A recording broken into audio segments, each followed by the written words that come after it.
이렇게 말씀드릴 수 있는 이유는, 가장 큰 이유는 경험이죠. 제가 20년 동안 보면 한 2,500개에서 한 3,000개 그런 케이스가 쌓여 있어요. 사지 연장 케이스만. 거기다가 이제 타병원 케이스, 그런 것들을 쭉 하다 보니까 저도 분석을 했고 거기에 대한 결과를 얻었고, 그걸 이제 그대로 말씀을 드리는 거예요. 안녕하십니까. 저는 여러분께 새로운 삶을 선물하는 뇌본정형외과 원장 임창무입니다. 자, 오늘은 여러분들이 가장 많이 궁금해하시는 하지 연장 수술의 합병증에 대해서 말씀드릴 거고요. 그 중에 첫 시간으로 까치발에 대해서 알아보겠습니다. 요즘에 코로나 때문에 전 세계가 난리인데요. 진료를 보는 입장, 수술을 하는 입장도 상당히 힘듭니다. 마스크를 이제 하루 종일 쓰고 환자를 보다 보니까 저도 힘들고 환자분도 힘들고, 그래서 이 코로나가 빨리 종결이 됐으면 좋겠습니다. 환자분들 중에 의심 증상이 나타나시는 분들은 혹시라도 외래진료보다는 몸 건강이 최고니까 컨디션이 좀 회복하시고, 그리고 외래진료를 보시는 게 더 좋을 것 같은 생각이 듭니다.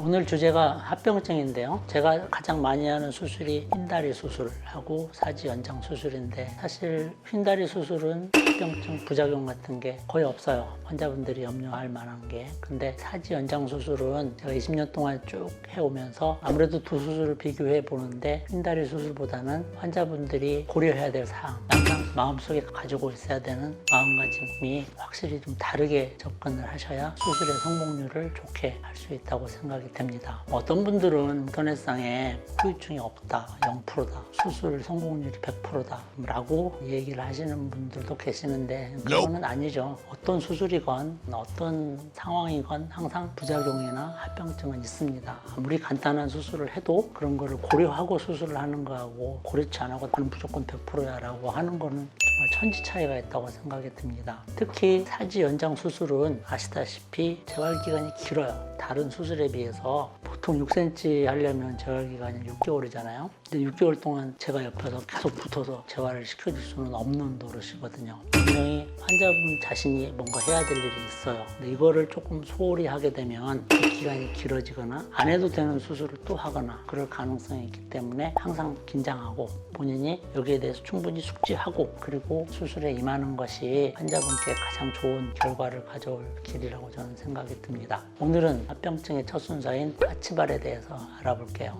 자, 까치발이 뭔지부터 할게요. 까치발은 보행할 때 우리가 걸으면 발뒤꿈치가 먼저 닿고 앞꿈치가 뜨고 떨어지죠. 이렇게 걷게 되는데, 그게 안 되고 발뒤꿈치가 떠서 걷는 거예요. 앞꿈치로만 걷는 거예요. 까치들이 이렇게 앞꿈치로만 걷잖아요. 그래서 까치발이다 라는 표현을 쓰는데, 걸을 때 발뒤꿈치가 뜨는 거, 그걸 이제 까치발 변형이라고 해요. 왜 뜨는가? 왜 뜰까요?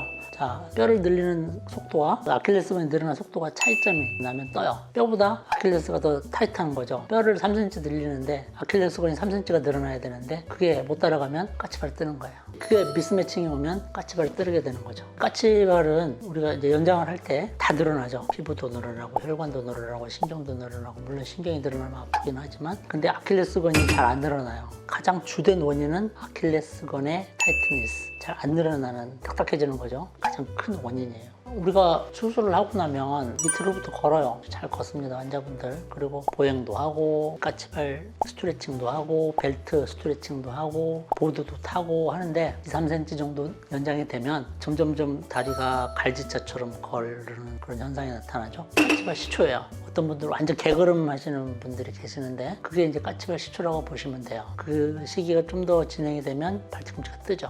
중요한 거는 항상 정상보행을 유지하는 게 중요해요. 정상보행이 흐트러지는 순간 까치발이 생긴다고 보시면 돼요. 정상보행을 많이 하려면 방법은 스트레칭이죠. 우리 몸은 항상 정상을 만들어 놓으면 모든 게 정상이에요. 다 머리부터 발끝까지. 어느 하나가 틀어지면 걷는 게 이상해지고 아프고 그런 게 나타나는데, 정상을 유지하는 거, 정상적으로 올리는 게 까치발이 없는 거예요. 스트레칭도 마찬가지죠. 그만큼을 딱 유지를 시켜놔야죠. 더 하면서도 좋지만 그거 하긴 힘드니까 최소한 그만큼은 유지를 해놓는 게 굉장히 중요해요. 자, 관절의 정상 범위를 유지하자.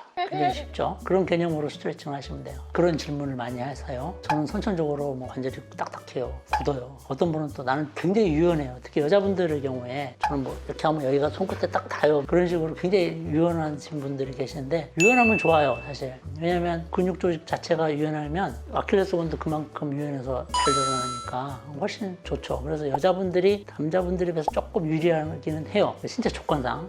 그러나 수술 후 운동을 안 하면 안 돼요. 여자분들도 아무리 유연하신 분들도 수술 후 운동을 안 하게 되면 까치발이 와요. 그렇기 때문에 어떤 타고난 유연성보다는 얼만큼 수술 후 재활 운동을 열심히 하느냐가 훨씬 더 중요해요. 그래서 타고난 유연성이 없다고 해서 절대 실망하실 필요 없어요. 이제 환자분들이 수술 전에는 어떤 운동이 좋을까요? 유연성을 키우고 오면 더 좋을까요? 라고 질문을 많이 하시는데 좋죠. 좋은데 우리가 타고난 유연성을 좋게 하려는 게 쉽지는 않아요. 굉장히 뭐 6개월 동안에 꾸준한 운동을 스트레칭, 뭐 필라테스, 요가 그런 거 하면 조금은 나아지는데 확 좋아지기는 참 힘들어요. 이게 타고난 거기 때문에. 그런 면에서는 제 개인적인 생각은 그래요. 꼭 운동을 거기다 투자하느니 수술하고 열심히 운동하는 게 더 훨씬 좋다고 저는 생각이 돼요. 일반적으로 우리가 필요한 운동은 크게 두 가지예요. 어렵지도 않아요. 걷기, 그다음에 스트레칭. 걷기에 대해서 말씀드릴게요. 걷기 자체가 이제 체중을 눌러서 이제 스트레칭이 되는 거죠. 그다음에 걷는 게 가장 중요한 게 뭐냐면은 뼈진하고 연관성이 있어요. 우리가 뼈를 부러뜨려 놓고 연장을 시키잖아요. 거기에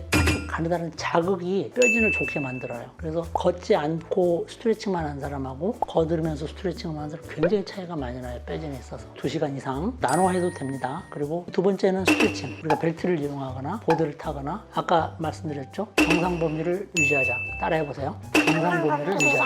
그거를 항상 머릿속에 기억해 놓고 내가 어제만큼이 정상 범위였지 오늘은 이만큼이 정상 범위야. 그것만 하면 돼요. 그거를 자꾸 잊어버리시는 것 같아요. 제일 중요한 거를. 그 두 가지만 열심히 하시면 됩니다. 저희 병원에는 20여 년 전에 처음 이 수술을 시작할 때는 재활에 필요한 도구들을 없으니까 뭐 인터넷도 찾아보고 여러 가지를 해서 구입을 했는데 제 마음에 안 들었어요. 그래서 제작을 했죠. 스트레칭 벨트도 우리 환자분들에 맞게 강도나 크기 딱 맞게 제작을 했고 스트레칭 보드도 찾아보니까 뭐 자꾸 조잡해요. 그래서 크고 우리 널찍한 거 환자분이 쓰기에 충분한 거 따로 설계 직접 해서 만든 거예요. 그게 보드하고 벨트 차이는 보드는 체중을 실어서 스트레칭을 하는 거고 벨트는 체중 대신에 허리의 힘으로 스트레칭을 하는 거죠. 한 가지만 하면 재미없으니까 여러 가지를 이용해서 하는 거죠. 벨트하고 보드 두 가지를 놓고 이제 효과 면에서를 보면 보드 타는 게 훨씬 좋죠. 체중을 실으니까 강한 힘을 줄 수가 있죠. 경미한 까치발은 우리가 웬만한 스트레칭으로 다 내려갑니다. 근데 그 시기를 놓쳐버리면 자 이제 이게 발목이라고 칩시다. 이게 90도예요. 점점 내려가죠. 까치발이 심해지면 이 안으로 돌아요. 발이 이렇게 돕니다. 까치발이 점점 심해지면 근육의 힘에 의해서 돕니다. 이 안쪽으로. 나중에는 그냥 아주 심하면 이렇게 되는 경우가 있는데 한 달 후에 갑자기 까치발이 떠서 오신 분들이 계세요. 그런 분들한테는 조금 특수한 처방을 해야죠. 이렇게 돼버리면 이거는 다시 밀렸던 걸 풀어야 돼요. 만약에 8cm를 밀렸으면 2cm 줄여야 돼요. 그 정도 되면. 그리고 다시 재활을 하셔야 돼요. 까치발을 해결할 수 있는 여러 가지가 있어요. 일단은 심한 까치발도 충분한 시간을 두고 스트레칭을 열심히 한다. 두 번째는 보톡스 치료도 가끔은 해요. 필요할 때는. 그리고 세 번째는 까치발 자체 안 늘어나는 아킬레스건을 미세 수술로 잘라주는 거예요. 아킬레스 연장술이죠. 여러 가지 방법이 있는데 한 10년 전만 해도 환자분들이 운동을 안 하시는 분들이 좀 덜어 있었는데 요즘에는 다 잘 하시는 것 같아요. 제가 하도 강조하고 뭉뭉하고 울어서 제일 확실한 방법은 미세 침습, 바늘로 아킬레스건을 연장하는 방법이에요. 근데 좀 아파요, 이 수술이. 그래서 한 양측하면 한 일주일 정도 입원을 해야 되고 재활기간도 한 2, 3주 해야 되고 그런 게 추가로 드는 거잖아요. 애초부터 열심히 해버리면 그런 게 추가로 안 들어가는데 추가로 해야 되는 그만큼 재활을 중요한 거예요. 아까도 말씀드렸다시피 정상 범위를 유지하자. 따라해보세요. 정상 범위를 유지하자. 수술 첫날 자기 관절 운동 범위 기억해놨다가 계속 그 범위만 유지하면 게임 끝이에요. 따로 고민할 건 없죠. 작년인가 한 분 그런 분 있었어요. 그래서 가만히 앉아서 늘리기만 하시면 그건 절대 안 됩니다. 항상 제 말씀을 잘 따르고 궁금하면 요즘에는 다 있잖아요. SNS 워낙 발달되어 있으니까 영상 통화 하셔서 직접 보고 그게 제일 빠른 것 같아요. 그런 거 자주 합니다. 어떤 분들은 까치발을 잘 강조를 안 하고 일단 연장을 하자 받지도 말라는 분들도 계세요. 심지어 그건 절대 아닌 것 같고요. 아까도 말씀드렸다시피 가급적이면 기간 내에 끝내는 수술이니까 재활과 연장을 동시에 해가면서 확실하게 끝내는 꺼내는 방법이 가장 환자분한테는 좋아요. 시간적인 면이나 신체적인 면이나. 그래서 연장부터 하고 까치발을 내려면 그거는 굉장히 힘들어요. 굉장히 고생을 더 많이 해요. 처음부터 하는 것보다. 어떤 분들은 또 아예 발목이 안 내려가게 핀을 딱 꼽아놓는 경우가 있거든요. 수술을 할 때부터. 그래 되면 또 2차적인 합병증이 생기기 때문에 제가 서두에 말씀드린 것처럼 그거는 또 아닌 것 같아요. 가장 좋은 거, 가장 생리적인 거에 가깝게 우리가 인위적으로 이걸 늘리는 수술이라도 가장 신체 적응 능력에 가깝게 재활을 하는 게 가장 좋다고 저도 생각을 해요. 아까 설명드린 그런 경피적 아킬레스 연장술은 마지막이에요. 이것저것 했을 때 절대 안 될 때 마지막으로 하는 수술이에요. 그 빈도가 한 5, 6년 전만 해도 1년에 한 2~3명 하는 것 같은데 요즘은 1년에 1명도 안 하는 것 같아요. 그만큼 환자분들이 열심히 재활을 한다는 거거든요. 수술 횟수는 거의 비슷하거든요. 그때나 지금이나. 제가 이렇게 모노가 오는 이유도 재활의 중요성이 다시 한번 강조를 드리고 싶네요. 그게 아마도 우리 병원에서 까치발이 적은 다른 병원하고 저희 병원하고 가장 큰 차이점이 아닐까라는 생각이 드네요. 까치발이 생기면 뼈진이 잘 안 생기는 경우가 있어요. 그래서 나이 젊고 하신 분들은 되게 뼈진은 잘 생기는데 까치발이 심하면 정상적인 보행이 안 되잖아요. 일단 정상적인 보행이 안 되면 자극 효과를 볼 수가 없어요. 그러다 보면 뼈진이 늦어요. 이게 비슈스 사이클이라. 그렇게 되면 3cm부터 까치발이 떠서 제대로 걷지도 못하는 분들 간혹 계시는데 그런 분들은 뼈진도 확실히 느려요. 물론 뼈진에 필요한 그런 여러 가지 요소들이 많지만 굉장히 다양하지만 그 중에 하나가 정상적인 보행. 그게 굉장히 중요하거든요. 주기적인 자극. 그게 뼈진 생성에 굉장히 중요해요. 그렇기 때문에 까치발은 거기에 방해되는 요소 중에 하나예요. 다시 한번 제가 강조할게요. 발목의 정상 범위를 유지하자. 항상 머릿속에 기억하고 재활하시면 될 거예요. 그리고 또 하나 있네요. 까치발이 심하신 분들은 간혹 무릎이 다 안 펴지는 분들이 계세요. 근데 무릎 구축이라고 그러죠. 일종의 까치발이에요. 까치발은 주로 발목의 변형인데 무릎 구축은 무릎의 변형이죠. 이거는 까치발보다 피기가 쉬워요. 정상 범위 일자를 유지하기 위해서 눌러주면 되는 거거든요. 무릎의 구축, 까치발 변형 이거 다 자세, 관절의 문제이기도 하지만 뼈진하고도 깊은 연관성이 있거든요. 까치발이 심하거나 무릎의 구축이 심하면 정상적인 보행이 깨지기 때문에 뼈진도 잘 안 나올 수가 있어요. 그래서 중요한 거예요. 다 연관성이 있어요. 그래서 항상 정상 범위를 유지하자라는 걸 머릿속에 넣어놓고 재활을 하시면 될 것 같아요. 까치발 변형은 종아리를 늘릴 때 항상 나타나는 변형이에요. 허벅지 늘릴 때 까치발은 잘 안 나타나요. 허벅지를 늘리면 무릎 구축이 많이 심해지죠. 아니면 엉덩이 관절이 구축이 되거나 두 가지인데 제가 지금까지 두 가지를 강조했죠. 정상 범위를 유지하자, 걷자, 스트레칭하자. 세 가지네요. 자, 그럼 풀 사이즈는 어떨까요? 걷지를 못하죠. 그러면 한 70%는 벌써 깎아먹는 거예요. 걸으면 체중으로 눌러서 스트레칭이 되기도 하고 정기적인 자극을 줘서 뼈진 형성이 되기도 하고 그런데 걷지 못해요. 그럼 어떻게 됩니까? 뼈진도 안 생기고 까치발은 까치발대로 생기고 제가 기억나시는 분 한 분 중에 속성을 했는데 자기는 걷지 않겠대요. 좀 미치고 팔짝 뛸 노릇이죠. 그리고 밤새서 스트레칭만 해요. 어떤 사람이 그렇게 하라고 했대요. 그렇게 해서 8cm 늘렸어요. 까치발이 안 생겼어요. 기적적으로 뼈진이 늦게 생기는.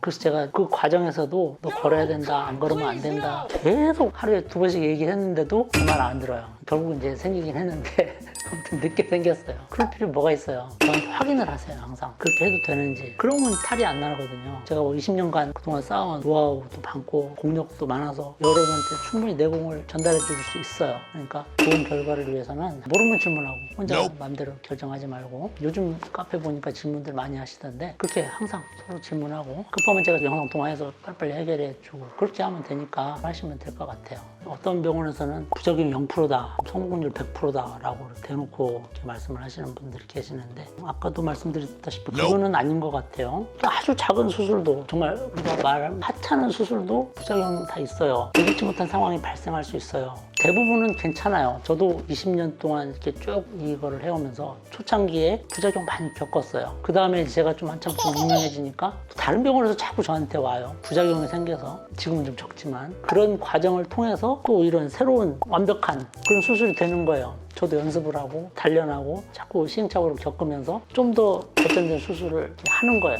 100%에 가깝게. 어떤 분 간혹 보호자분이 옆에 계셔서 이거 100% 안전합니까? 라고 딱 대놓고 질문하시는 분이 계시는데 그렇게 말씀 못 드려요. 100%는 이 세상에 없죠. 저는 최선을 다해서 100%에 가깝게 수술을 해드리고 있습니다. 그리고 최근 몇 년간 이러이러한 사례 부작용 없어서 안심하고 수술을 받으셔도 될 것 같습니다. 라고 제가 이제 설명을 드리죠. 그럼 대부분 다 이해하세요. 그게 상식이잖아요. 그래서 제가 강의나 카페, 유튜브에 계속 이런 말을 하는 거예요. 그런 사람들이 없으면 저희 이런 말을 할 필요 없는데 자꾸 왜곡된 진실처럼 말을 하니까 제가 이런 말을 할 수밖에 없게 만드는 거예요. 항상 여러분들이 어떤 정보를 받아들일 때 특히 인터넷이라는 게 그런 함정들이 많아요. 그런 정보를 받아들일 때는 진짜와 가짜를 반드시 구분을 해야 돼요. 매우 힘든 이야기인데 쭉 꾸준히 이렇게 데이터를 보시면 환자분 스스로가 이해가 갈 거예요. 어떤 분들은 굉장히 고난이도의 질문을 많이 하시면 저도 환자분과 같이 공부하는 거 굉장히 좋아하거든요. 그게 이 수술의 성공률을 더 높이면 높일 수 있는 그 방법 중에 하나예요. 요즘 시대가 바뀌었으니까요. 근데 요즘은 완전히 정보의 홍수인데 그거를 잘 이렇게 골라서 받아들여야 됩니다. 굉장히 중요한 얘기예요. 제가 이렇게 자신 있게 말씀드릴 수 있는 이유는 가장 큰 이유는 경험이죠. 제가 20년 동안 보면 한 2,500개에서 한 3,000개 그런 케이스가 쌓여 있어요. 사지 연장 케이스만. 거기다가 이제 타병원 케이스. 그런 것들을 쭉 하다 보니까 저도 분석을 했고 거기에 대한 결과를 얻었고 그걸 이제 그대로 말씀을 드리는 거예요. 한 달에 7명, 8명을 꾸준히 하는 병원은 대한민국에서 아마 없을 거예요. 사지 연장 수술을. 대학에 계신 분들은 논문을 발표하니까 숫자가 나오거든요. 보통 많이 발표하면 뭐 2, 300개 정도 여러분들이 아마 직접 알아보시면 알아보실 수 있어도 그런 케이스를 꾸준히 할 수 있다는 게 굉장히 힘들거든요. 환자분들이 물 흐르듯이 이렇게 흘러가야 돼요. 그거를 몇 년 동안 이렇게 흘러가야만 이런 페이스를 유지를 할 수 있는 거예요. 중간에 한번 뭐 덜컥하고 무슨 뭐 합병증이 생겼다 뭐가 생겼다 그러면 저도 힘들고 환자도 힘들고 해서 못 가요. 갈 수가 없어요. 그러니까 항상 저도 긴장을 하고 항상 수술할 때도 초집중을 해서 좋은 결과를 얻어내는 결과란 말이죠. 오늘은 그 사지 연장 수술을 나타나는 합병증에 대해서 알아봤고요. 가장 흔하게 나타나는 까치발 변형에 대해서 알아봤습니다. 다음에는 뼈진에 대해서 자세히 말씀드리도록 하겠습니다. 보다 자세한 내용은 네이버에서 뉴본정형외과나 검색하시면 저희 뉴본정형외과 카페가 나옵니다. 거기서 확인하시면 되고요. 더 궁금하신 거 있으면 댓글 남겨주시면 제가 성실히 답변해 드리도록 하겠습니다. 감사합니다.